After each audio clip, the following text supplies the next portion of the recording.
mud, came up, they ain't think that I could do it. Rise up, then I look back like, man, I knew it. Out the mud, was in the dirt, climbed up. Now I'm on top and it's stuck. Out the mud.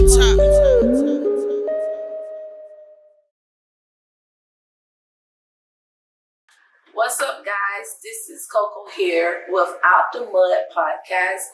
I am sitting here next to my co-host, and we are, creating this platform so that we're able to discuss behind the scenes of being a business owner, and also what it takes to be a business owner. So a lot of people don't really would necessarily see the behind the scenes of all that we done been through, all that you done been through to get to where you're at right now. And we're some and us, it's still climbing. It's never not going to be a stop of hustling or working hard. So it's always something that we have to do. So we're just getting it out the mud. This is the Out the Mud podcast. This is Out the Mud podcast. Out the mud, like seriously, it could have been a cuter name, a little softer name, but in all honesty, like that's what everyone is doing. We're getting it out the mud.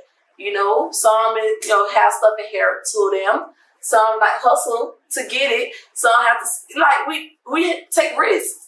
It's nothing like having to go to sleep at 12 o'clock and waking back up at 4 o'clock because you know that you have a deadline that you have to do, or it's nothing like missing a birthday party or sacrificing X, Y, and Z in order to get to the next level in your life that you want to get to. So it's grinding, hustling. We out the mud. Yes. So that leads me to my first. Oh God!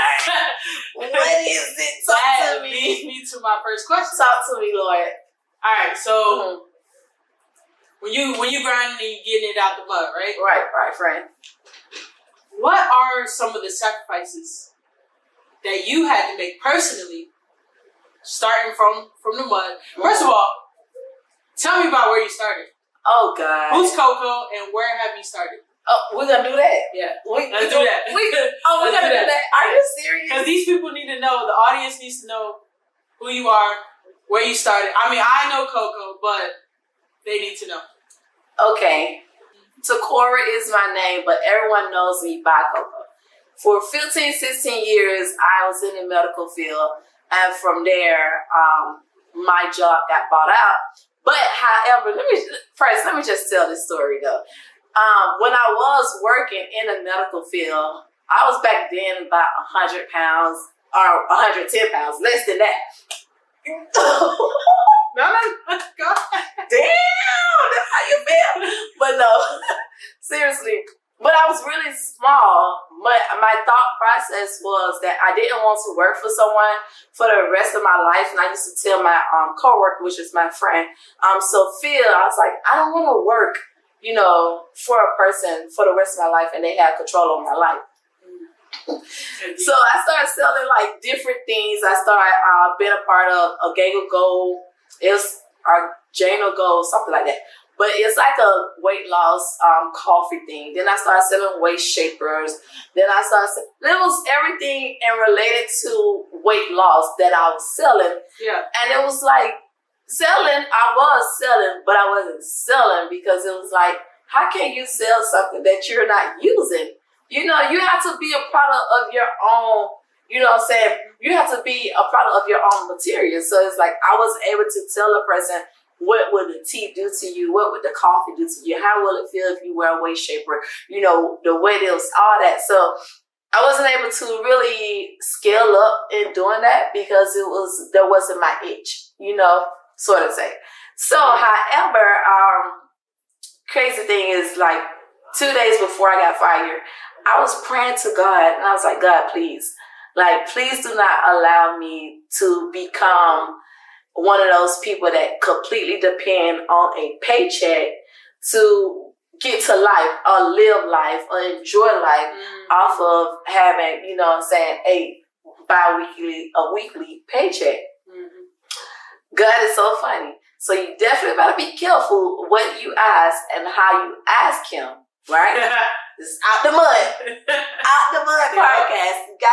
helpful. So 2 days after I mentioned and I said that to pray to God about it, like, God, look, and I talk to God like I talk to you, you know, because I want him to hear my heart, not, you know, I can't pray to him like somebody else pray to him or how you pray to him. I have to pray to him so he can hear my heart and understand exactly where I'm coming from. I'm just like, God, I don't want to be one of those people, you know. Yeah. So it was like 2 days later, literally 2 days later, they called me into the office and they was like, you know, we got bought out by Northside, so unfortunately we have to let you go, Coco. And everyone calls me Coco. And I was like, for real? They was like, yeah. And mind you, you know, they fired the person that was there for 18 years, 12 years, 5 years, and so on. I knew I was going to get fired, you know, but I just didn't know when it was going to happen, how soon it was going to happen, but I knew it was going to happen. So when they fired me, I was like, are you serious? Because I knew what I prayed for. I didn't have no plan of what I was going to do next, right? Yeah. It was just crazy. I had no plan, but I knew for a fact that if God, you know, pulled me from a comfortable situation and put me into an uncomfortable situation, I would have to dig something out of the mud, right? So when he fired me, I gave him a hug and everything. He was looking at me like, what? Because normally people, you get fired, you crying, you don't know what to do, you don't know what's next, X, Y, and Z. So, but I did give him a hug. And so I went home and like literally for like 2 weeks straight, I was like, what am I gonna do? What am I good at? Like, I can't sell waist shapers. You know, I'm 100 pounds. It's like, I can sell it, but how truthful will I be to it? Can't do that. Boom. I was like, can't sell the coffee. All of this stuff. I have merchandise like up to here of shit that I could not sell, you know, because I wasn't a product of my material. So I was scrolling down Instagram, and back then, Instagram wasn't as popular as it is now. What year was this? Oh, girl, what was it? 2016 or 17. Okay. 2016 or 17. Yeah. But I saw this lady that was in the UK, and she was training and teaching others how to start their own teeth whitening mobile business. So I'm like, and it was like a little light just hit me, like, pew, pew, pew. Hey, I can do this. Yeah, I can do this. Like, okay, you know, my teeth is a little bright, you know, they big as hell, but it's bright, right? So I'm like, okay, I can sell this, you know what I'm saying? So I hit her up, and she was like, it's $1,000 to start. Back then, because you know I ain't had no job, you know, and I was still splurging. I'm gonna go shopping. I'm gonna like, girl, you got no job. Your car note behind. Your insurance about to lapse. It was, you know how you can shop emotionally? Yeah. And don't worry. That was me shopping emotionally. I wasn't even thinking about the real things that I had to take care of, because it's like, the money's gonna come some type of way. Yeah. You know what I'm saying? But so I hit her up, and she told me, like, you know, it's $1,000 to do the training. I'm like, shit, $1,000. I started calculating. I'm looking at my account. The only thing I have is $1,000. I was like, the only thing I have is $1,000, right? But I was like, at least you had that. Listen, it was 2016 going into 2017, because I remember, man, my ex at that time, we was going to his mom's church for the New Year's. And I was telling him, like, man, look, I don't know, I just feel like I should do this or whatever. So you only had $1,000 and it cost $1,000 to invest in your education for this teeth whitening thing. And you was like, yeah, what am I do doing? it? Yeah. So I was telling my ex, I'm like, look, I think I can really do this. Like, this probably X, Y, and Z. So I was like, can you cover, you know, my car note and my insurance? You know, that was, you know, my thing to do. He was like, yeah, go on and do it. You know, go and take care of what you need to take care of. Thank you. So when he said go and take care of what you need to take care of, that day I was sitting inside of the church for New Year's, right? And I texted her and I said, I'm ready. She was like, okay, mind you, it was going back and forth for almost 2 months of me saying, I'm ready. I'm like, I'm ready. I'm ready. And every time I pull out, but I was like, I'm ready. She's like, you sure? I was like, yep, I'm ready. Send me the invoice. She sent me over the invoice. I sent her my money. That day, before 12 o'clock hit 2017, I sent her my money and I prayed. I said, God, if you allow this to be successful, I will not be lazy. I made a promise to him, like, you know, because sometimes you can invest into something, but then you be lazy and you really don't push it how you should push it in order for it to really be successful. Yeah. It's like I invested and then I'm going to sit down and I'm going to chill, like as if it's going to come to you. But I told him, like, if you know what I'm saying, lead me and guide me and send the right people my way, I will not be lazy. I will not sit on the blessings that you're going to bless me. I said this in that church. Ooh. So I sent over my money and I didn't worry about it. After that, I didn't know if she probably could have been a scammer. She probably would have never reached back out to me. Anything of that, I really was stepping out on faith because I had absolutely nothing else to fall back on. And I knew for a fact I didn't want to apply for another job. Yeah. Jobs to me is just over broke. So I was like, God, what to do? What to do? You know, it's like one of those things. But you know what they say? They say when you pay, pay attention. When you pay, especially when it's your last, you pay attention. And that's exactly what I did. I was like, okay, God, I don't know this lady from a can of paint. I don't know if she's going to reach back out to me and tell me that she received my payment. I don't know anything, right? Only thing I know is that you told me, I asked you to lead me and guide me. And you told me if I, you know what I'm saying, if I believe, you will provide, right? Stepped out on faith. I stepped out on faith.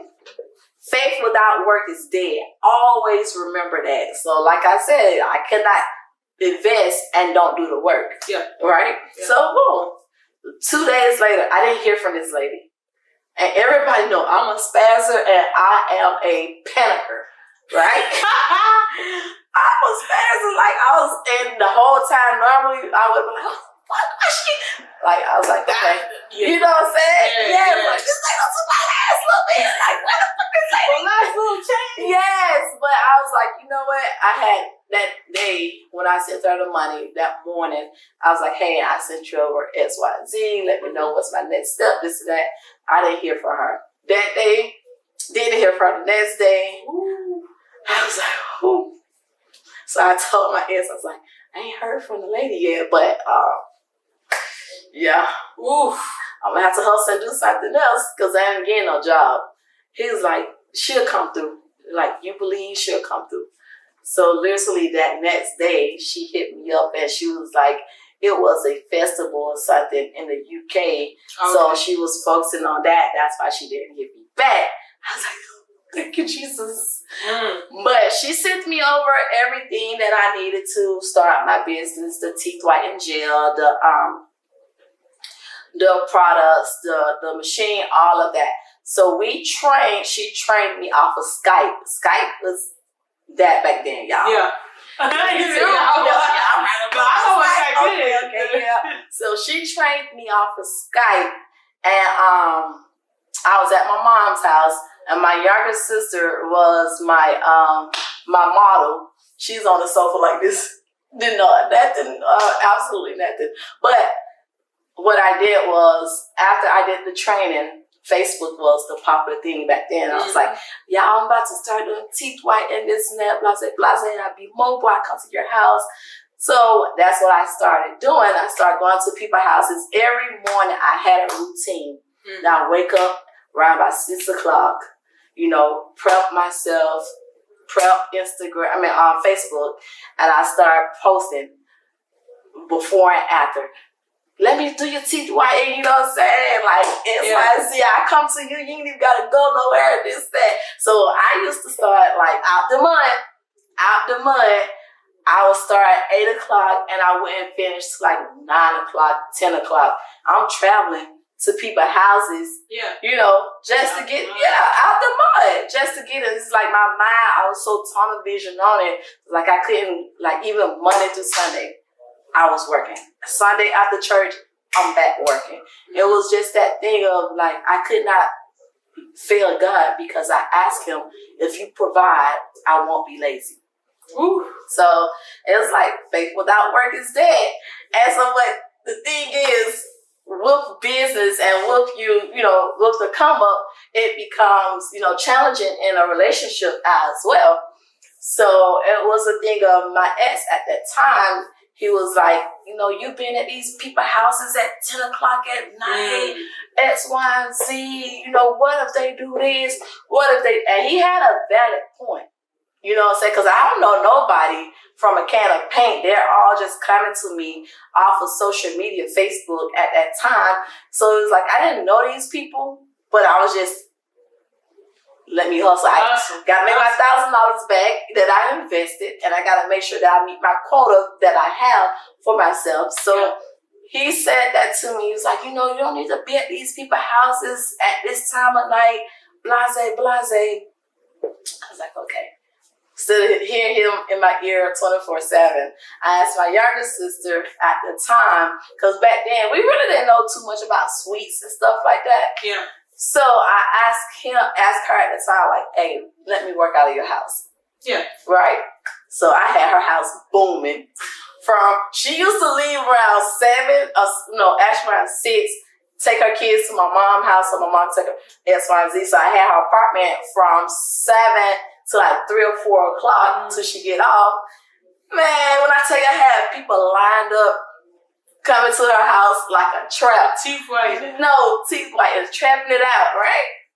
So after a while, about 2-3 months of my run of it, she was like, you know, Coco, I don't mind you, but you know, by the time I get home, I want to see all these people in my house, and I get it because I was, you know, like really working super hard to get my clientels up. Yeah. This one particular, I think this is like my last day of me gonna work out of her house, right? Boom. This one particular day, I'm like having lined up with me going to go to somebody else's space to do their salon of people they have inside their space the next day. Yeah. I'm riding down the road, right, to come back to my sister's house after lunch. When I tell you, I made one turn and the police pulled me over. Ooh. So, this story here is a whole nother story that we'll probably get into on another basis. Oh, but no, you brought it up. You brought it up. No, it sounds like an important part. It's definitely an important part because this actually made my business go down. Okay. Yeah, it made my business go down because it was a family situation that happened. And an individual put out a warrant on my name. So when the police pulled me over, they ran my name, and me, we're so used to fussing with the police and stuff, so I'm like, oh my goodness, just hurry up and give me a ticket so I can go. I'm like, can't shit. Because I'm like, so I can go, I got clients lined up, I have people already waiting for me. Like I had people, like 2-3 people waiting at my sister's house for me to come get, you know, get that ticket white in. Like, you ain't gonna know. Girl. Ah. Out the mud. Seriously, out the mud. So, listen, so he was like, Miss Nesbitt, I need you to get out the car. I'm like, oh my God. I'm laughing and fun because I did not have no clue that I had this on my name at all. I had no clue at all. So I'm like, oh my goodness, like what the fuck? This now I'm fussing at him because I'm like, you tripping? What is it that you need me to get out of the car for? He's like, you have a warrant out on your name, and I'm about to lock you up. I was like, what? I'm thinking to myself, like, I got money lined up. That's the only thing I was thinking about. Like, Jesus, I have money lined up. I have clients lined up. And I'm about to get arrested. So this shit was crazy. Obstacles. The obstacles that you got to go through while getting it out the mud. Man, it's never easy. It's never easy. It's like people will look at someone's story and say, oh, dang, they doing good. But you never know the behind the scenes, the many sacrifices, the many tears, and the many, letdowns and the failures that a person has to go through in order to get to the next level. Mm-hmm. So here I am down at pretrial. And pretrial is like a small jail. Yeah. So I call my ex, I'm like, this and that, blah, blah, blah. At this time, I didn't even know who had a warrant out on me or whatever. I was like, they said I had a warrant, this and that, blah, blah, blah. He was like, oh, shit. Like, how much the bail is, bond is? I like, I don't know. You got to call Tara. Tara is like the neighborhood, the hood bonding company that you go through. Yeah. I was like, call Tara and, see what Tara talking about, XYZ. So when I called them back, he was like, shit, I already met with Tara, gave the money to your mama, get you out. Boom. I'm like, okay, go up. I'm finna get out. You know what I'm saying? Because I'm like, okay, this is nothing. You're like, okay, this is pre-trial. Yeah. Pre-trial is nothing crazy. So they paid the bond. Boom. I'm like, shit, I'm finna go. I'm like, I'm finna go. I'm gonna call my clients and reschedule for tomorrow. I'm finna go. All right. So I goes up to the lady. I'm like, they already paid my bond. How long is it gonna take for y'all the process to let me out? She was like, pulled me up. She was like, I'm sorry, Miss Nesbitt, but you still gotta sit. Sit. Bro, I wanted to cry so bad. I'm like, sit. I was like, oh, y'all system is down. This is what I'm asking her. I'm like, oh, y'all system is down, right? Yeah. I'm like, okay, this is what it is. That the system is down. Cool. She's like, no, ma'am, our system's not down. You have to go to Fulton County. Bro, like Fulton County is like the jail, Rice Street. That's the real jail. I'm like, Fulton County, are you like, it's for what? And this is your first time? No, this is not my first time being arrested. This is not my first time being arrested, but I've been arrested before. Yeah. But it was like off of, fighting, disorderly conduct, but I've been out to pretrial before and I never sat like long. You know what I'm saying? 4 or 5 hours, I'm out there. So this time it was like, sit for what? Sit. She was like, you have a warrant out on your name. So you have to go to Fulton County in order to see, exactly what's going on. Why do you have, who has the warrant out on you, this and that. And they'll transport you tomorrow morning. Transport? What? So I had to go upstairs, pre-trial, had to go upstairs to sit up there, sit in a cell, lay in a cell with a blanket. They gave me, before they took us upstairs, they gave us a blanket and a pillow. Was it a hard bed? Man, what? Oh my goodness. I'm like, I know you. In my mind, I'm still trying to think who I pissed off. Who got me locked up right now? Who I pissed off that was so bad that, X, Y, and Z, right? So, I'm calling my ex, I'm calling my cousin, I'm calling my mom.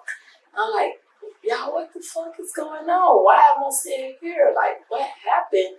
You know what I'm saying? My ex is like, oh no, shawty. You know what I'm saying? I don't know what's going on. Shit, I gave them the money. They need more money. I get them the money. X, Y, and Z.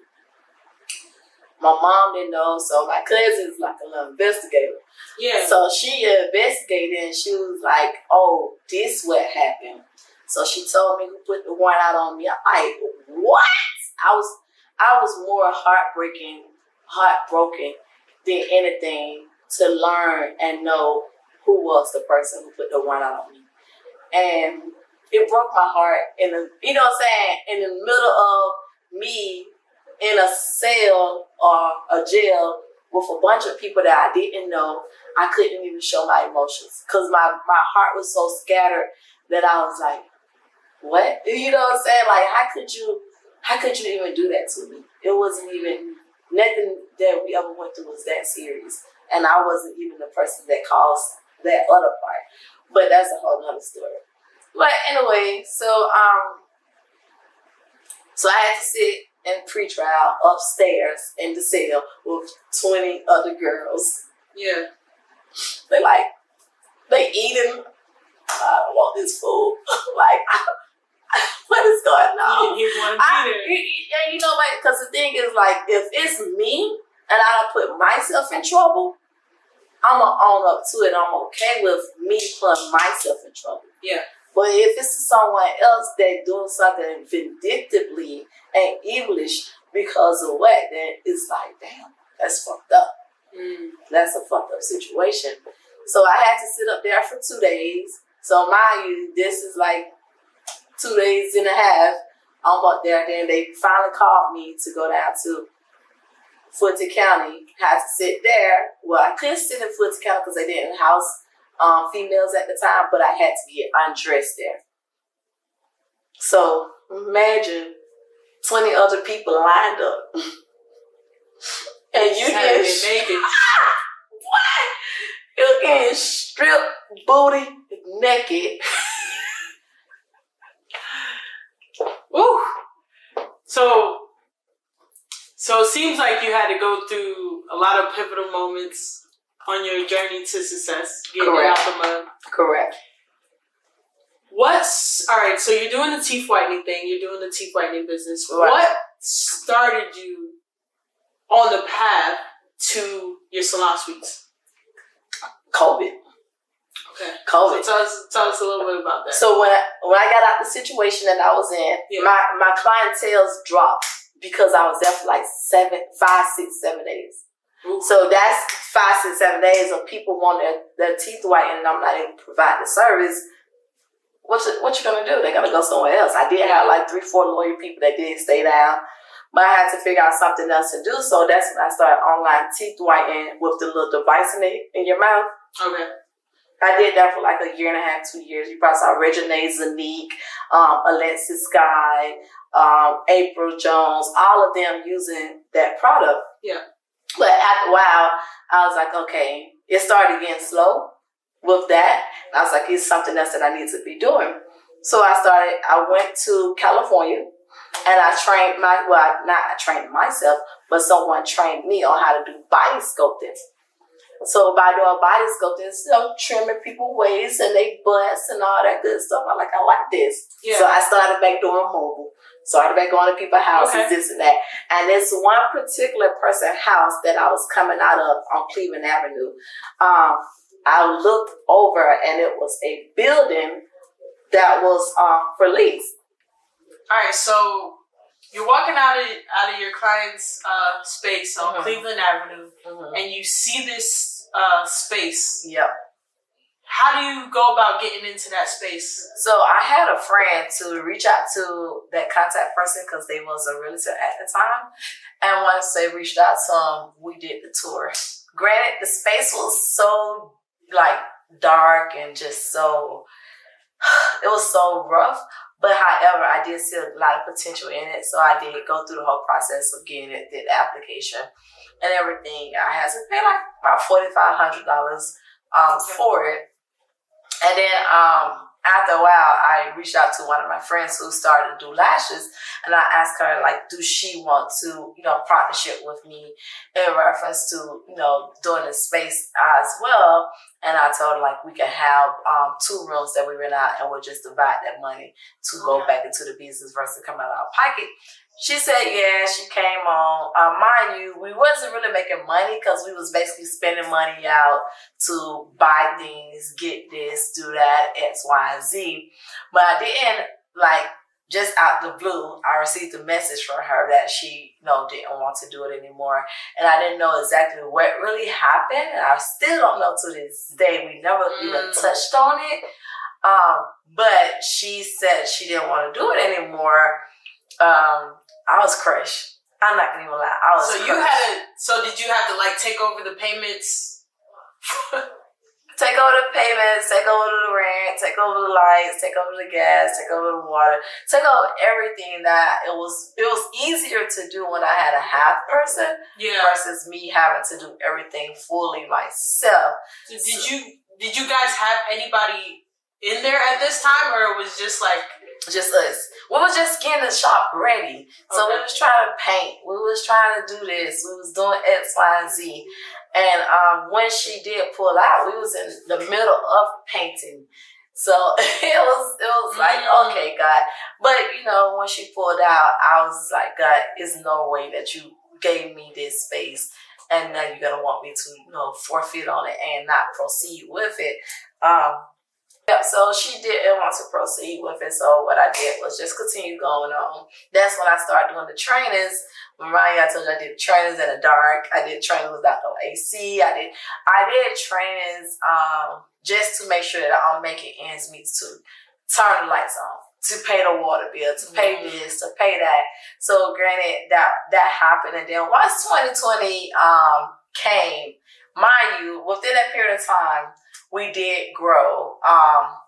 We did grow in reference to the space itself, in reference to me doing body sculpting, teeth whitening, and foot detox. We did grow. And definitely once 2020 came, I was like, okay, my $1,000 a day service went from $1,000 to $250, $200 a day. So I had to figure out something else to do. And that's when I created Lux Studio Salon Suites. And from there, I, promoted it and put it out on social media so that way people could see, what we're doing. And granted, because social suites wasn't as popular as they is now. So we was able to really push that envelope to say, hey, we got suites. Okay. And people was lining up, and we were full at the East Point location. And then after a while, I was like, let me open up a second location. That's when we opened up Atlanta. And from there, we have 15 suites inside of there. And that, it's just constantly growing, but I try to, make sure that it's in a minimal, because it's just me and, my assistant. So it's like 20-something other different personalities that you have to deal with on a daily basis. So you go from, you started off with seven suites, right? Yeah. You go from 7 to 22. Yeah. 22 suites. Yeah. What would you say is the change that you had to make, like, within yourself? Because that Coco is not the same Coco that that you are now. So what do you feel like is the change that you had to make to become who you are now? So a mindset thing. I had to change the way that I react to things. I have to change the way that I address things. I even sometimes have to change my tone because not everyone will understand if my tone is like very thorough. Yeah, it'll sound like I have an attitude or I'm in a bitch. Or if, it's just different things that I have to change within myself, because business will grow you. And if business doesn't grow you mentally, physically, and emotionally, then you're going to stay in that same standpoint. So I had to allow myself to move out the way in order for my business to grow me. You know what I'm saying? So I had to pull me out the equation and allow, God to come in to change my mindset of thinking and how I react to things. Awesome. Yeah. So now that you are where you are now, if you could run into the Coco that just got fired from her job, oh Jesus, what would you tell her? Like, what would you tell her to guide her way, or what would I tell the old Coco? What would you say? I would tell her that I am so proud of her. I would definitely tell her that she definitely have all the obstacles that she did go through. She went through it with her chin up. I would definitely tell her that she can rest now, because the old Coco is very guarded. Yeah. Very guarded. Like, I'm not going to even let you know what I ate for lunch. is guarded because she don't trust nobody. Okay. So I definitely tell her that, yeah, she can rest now. I got it from here. I appreciate her for all these years, definitely gotten me to where I'm at now. But yes, I do.